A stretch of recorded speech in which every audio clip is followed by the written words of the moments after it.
Palestinian authorities called for an international investigation into the discovery of mass graves at Nasser Hospital in Khan Yunis, where 392 bodies of killed people by the Israeli occupation army were found.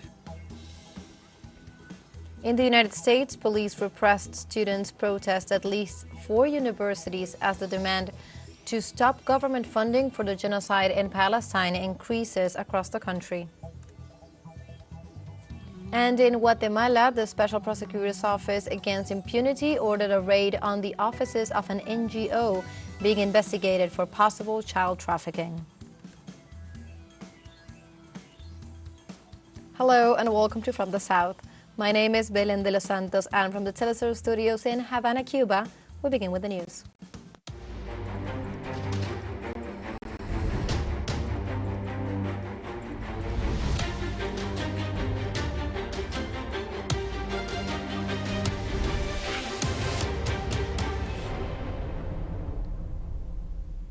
On Friday, Palestinian authorities called for an international investigation into the discovery of mass graves at Nasser Hospital in Khan Yunis, where 392 bodies of people killed by the Israeli occupation army were found. In this regard, civil defense officials detailed that 10 of the bodies found showed signs of having received medical treatment. Others showed signs of torture, while about 20 showed signs of having been buried alive, including children. On the other hand, ambulance and rescue teams reported suspicions that some of the victims had been subjected to organ theft based on sutures found on the bodies. After the discovery of the mass graves, the United Nations, the European Union, and countries such as Colombia, the United States, and France called for an independent investigation into the matter.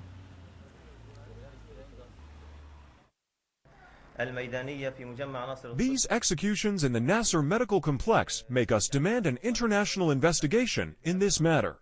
We therefore call on the United Nations Secretary-General and international institutions to create an independent international investigation committee to investigate the crimes committed in the Gaza Strip. And we are fully prepared to participate in any international committee. Likewise, civil defense official Yaman Abu Suleiman urged the international community to exert pressure on Israel to stop its crimes in the Gaza Strip. After 202 days of war, we ask the international community to put pressure and immediately stop this aggression against our people, and to allow the entry of all the human rights centers of the world and the international press to denounce these crimes. On the other hand, Palestinians identified their deceased relatives in the Al-Nasser hospital after their deaths due to the continuous attacks of the Israeli occupation army on the city of Rafah.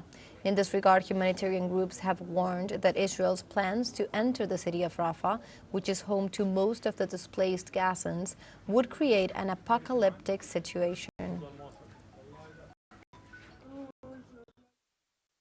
I have nothing to say to you except to keep protesting to pressure the Biden administration to end this war. This war must end. Unfortunately, children are the main victims of this war. The enemy does not achieve any objective without killing innocents. 80% of the victims are children and women. The Rafah Egypt border has been under siege since before the start of the genocide, and currently the transit of personnel continues to be reduced despite calls to allow the departure of personnel in need of medical treatment. Our correspondent Noor Khorasin brings us an update. We are standing on the front gate of Rafah border. This border is Gaza's gate to the outside world. Over the past few months, it was open to allow humanitarian influx and also to allow some people who are in Gaza to leave the Gaza Strip. But only a small number of people can leave Gaza, including those with dual nationalities. Here, as you can see me, is the main gate where Palestinian travelers have to go through to exit Gaza, and from Gaza to Egypt, and from Egypt if they want to travel anywhere else. Palestinian Health Ministry have been calling upon Egypt over the past months to allow more of those who got injured in the Israeli war on Gaza to leave Gaza for treatment. However, still, the number of Palestinians who are from Gaza and leaving Egypt on a daily basis is still a very small number. And let us mention that there is and there has been a siege on the coastal enclave way before this Israeli war. So from the beginning, it was very hard for Palestinians to leave Gaza. Nur Harazin, teleSUR, Gaza. We stay on topic, but we go now to the United States, where the police repressed students from at least 4 universities in the country who are demonstrating to demand that the government stop its funding and support for the genocide committed by Israel in Palestine. Police beat and arrested dozens of students from Ohio State University who are holding an encampment to denounce Israeli crimes. On the other hand, at least 2 female professors at Emory University in Atlanta were assaulted and arrested earlier in the day. In the last few days, more than 400 students and professors have been arrested at universities in California, Massachusetts, Texas, and New York. Despite police harassment, opposition to the genocide in Gaza continues to resound loudly on campuses, and more encampments are being registered at universities.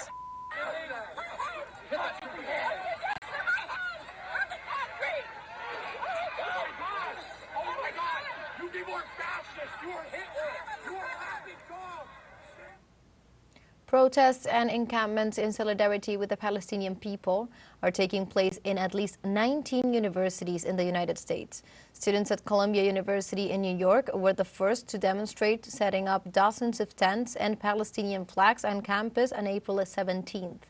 As the days went by, activists at Harvard, Berkeley, Yale, the University of Southern California, the University of Texas in Austin, among others, joined in. I am a Jewish student who's actively pro-Palestine and proud of it. I think it's very important that students here are able to not only voice their, opinions about a genocide that's happening, but can do so without fear of arrest or repercussions from the universities. I have made a lot of friends over the past week at the encampment, and I've learned a lot. And at the same time, it's a culture of fear with the administration's draconian. And another demonstration in support of the Palestinian people continued in France on Friday morning in France at the Sciences Po Paris, where students spent the night in the school's historic building.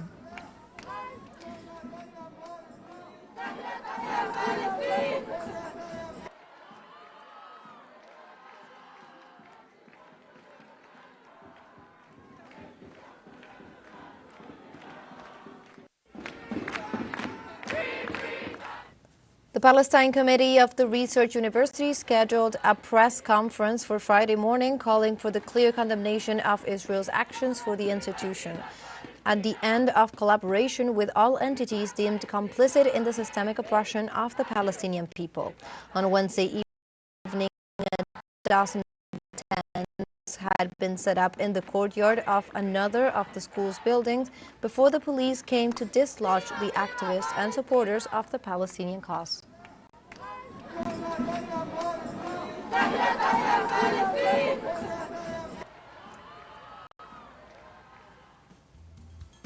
Now let's take a short break, but remember you can join us on TikTok at teleSUR English, where you will find news in different formats, news updates, and much more. Other stories coming up. Stay with us.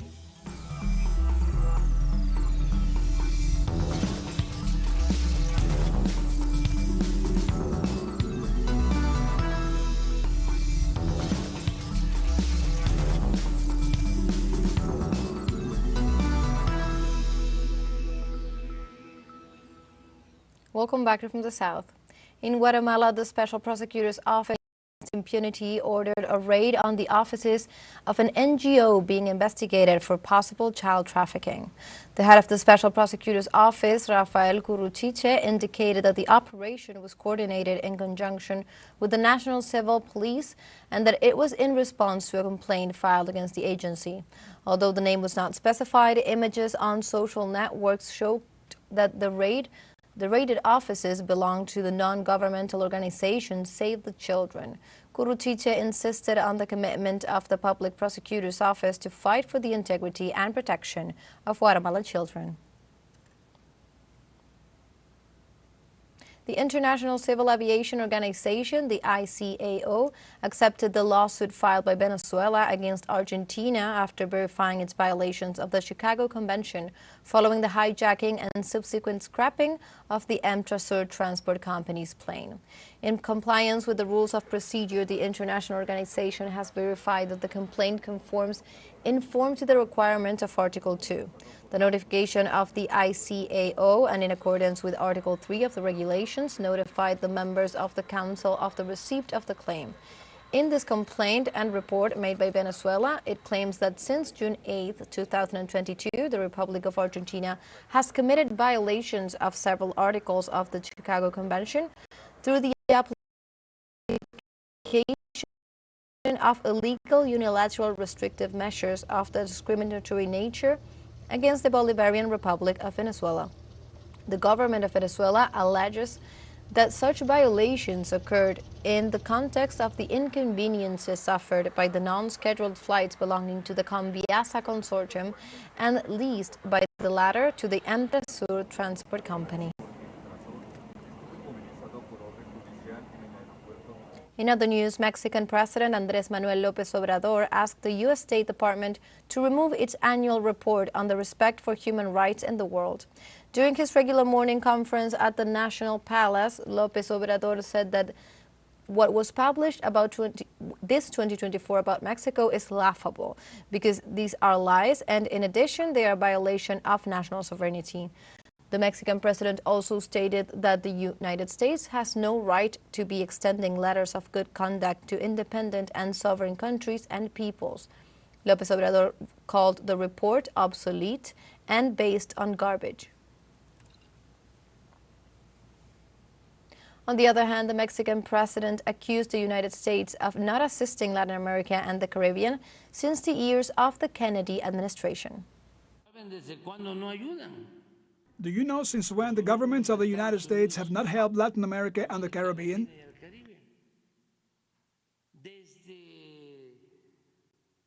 Since the Alliance for Progress, implemented by President Kennedy,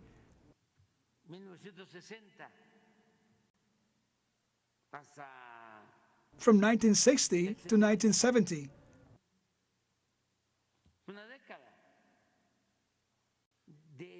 A decade. As of that time, there hasn't been any assistance other than military. Haiti sworn in an internationally backed transitional government on Thursday in a secret ceremony amid the threat of violence in the capital, Port-au-Prince. The announcement came as the former Prime Minister Ariel Henry released a statement saying that he was resigning after being unable to return to the country due to the gang's control of the capital city. During the sworn-in ceremony, interim Prime Minister Michel Patrick Boisvert said that the island nation is at a crossroads and facing a multidimensional political crisis.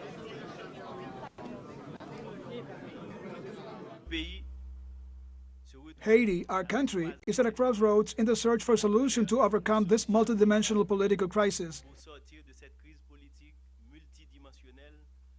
the consequences of which are detrimental to the population, to property, and both public and private infrastructures. Now we have a final short break coming up, but before we invite you to join our WhatsApp community for our English-speaking audience. You can scan the QR code on screen to join directly and also share the link to reach more people.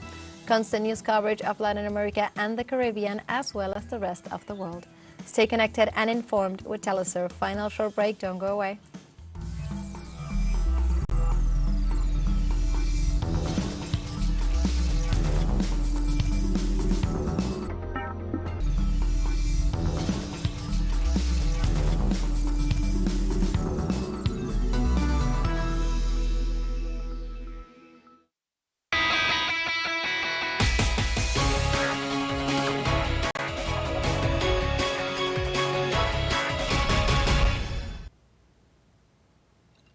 Welcome back to From the South.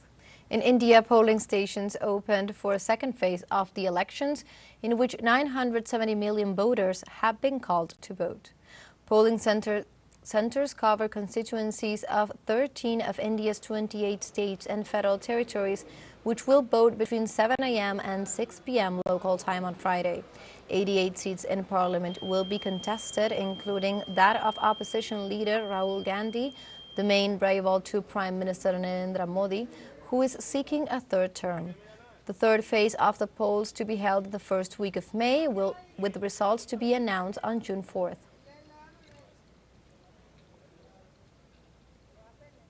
India is witnessing the second longest polling in history after the first post-independence cycle in 1947, which lasted for 4 months. The polls are spread over 44 days and cover a total of 102 constituencies across the country.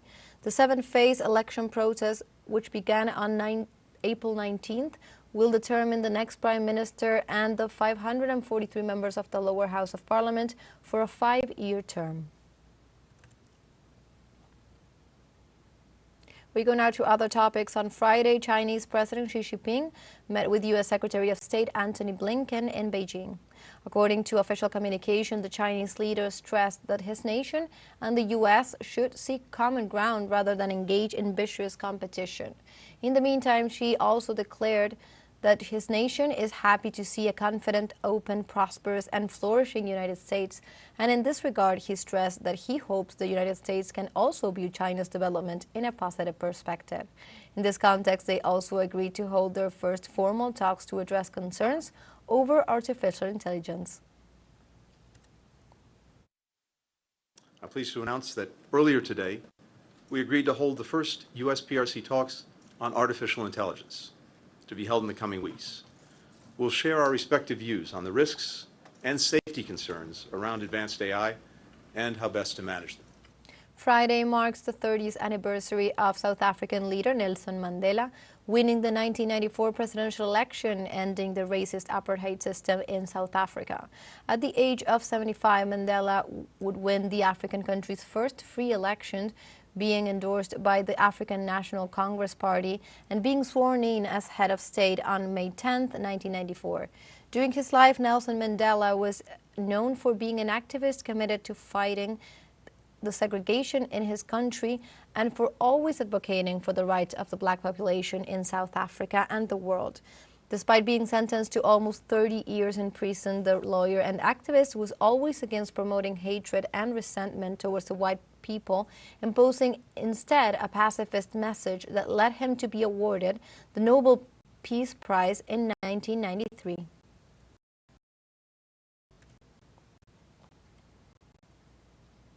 In this way, Nelson Mandela, South Africa's first black head of state, in his inauguration speech called for an end to racial oppression and advocated for his nation's freedom. Never and never again shall it be that this beautiful land will again experience the oppression of one by another and suffer the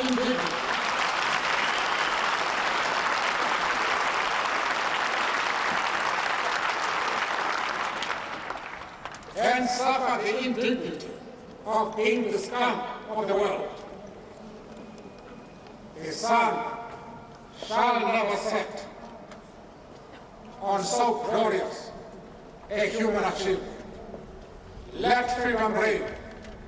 God bless Africa. I thank you. We go now to the world of sports, in this case football, because the Brazilian player Marta Vieira confirmed that she will retire this year as a player of the Brazilian national team. The 38-year-old football player and one of the most iconic figures of women's soccer announced her departure from the Brazilian national team as a player.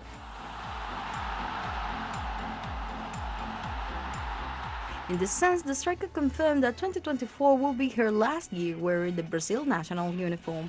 With this retirement from Marta Vieira da Silva, says goodbye as one of the best players ever in Brazil. It is worth mentioning Marta is the player who has scored the most goals in a women's or men's World Cup. and also achieved to be played 5 Olympic Games during her career, winning 2 silver medals in 2004 and 2008.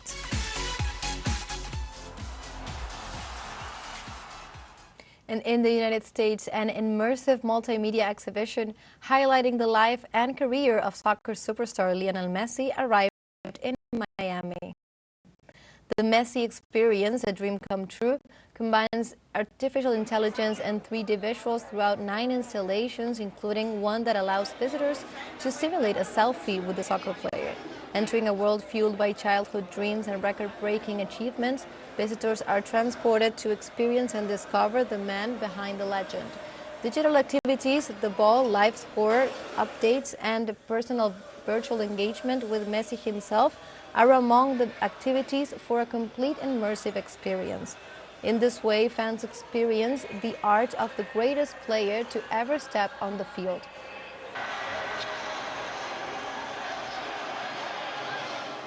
Esta es una experiencia